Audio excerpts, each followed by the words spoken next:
hopefully you guys have the spring in place. I don't know if you can see it. There's a little spring hiding here.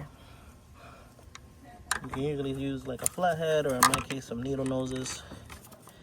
You can kind of pull on it a little bit. Just be careful not to bend it and mess it up. Give me 1 second here. It's kind of difficult to get in there. Okay, spring is out. Sorry I couldn't show it. It was on backwards. I usually prefer to install them with this facing like this way, so that way you can just like push it out, pull it up. But this one was on like this, so it's kind of hard to get in there and get it out.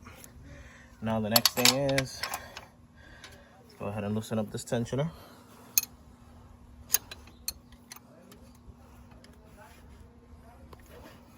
If you're using a wrench like me, make sure you're flat on there, because if not, you will round off your bolt. As you can see, that bolt was really tight. So for it to be moving the way it was moving, that tells me that the tensioner most likely failed. I just found out recently, I guess this can happen from just sitting. Before we completely take off the tensioner and redo the timing and everything, I'm gonna go ahead and snug it up. I usually like to pry. There's a video that I posted, I don't know how many years ago. It was me putting together a B20 VTEC, and I showed you on an engine stand how to properly time that to where you have no slack on the belt at all. I've gotten backlash because people say that that's going to destroy the belt, that it's going to destroy the tensioner, this and that. I've used that method forever, including in my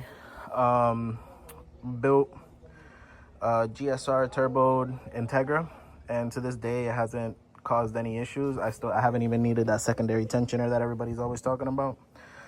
So that's what we're gonna do here. We're gonna set this up and we're gonna see if the car turns on, if I can rev it up, and if it doesn't loosen up. If it doesn't loosen up, then we'll leave it at basically just installer error, which is very common on these, which is why I made the video that I made. If it does loosen up, then tensioner failed, and I'm gonna have to go source a new tensioner. Okay guys, she's tightened up. Look at this. Boom. Boom. No movement.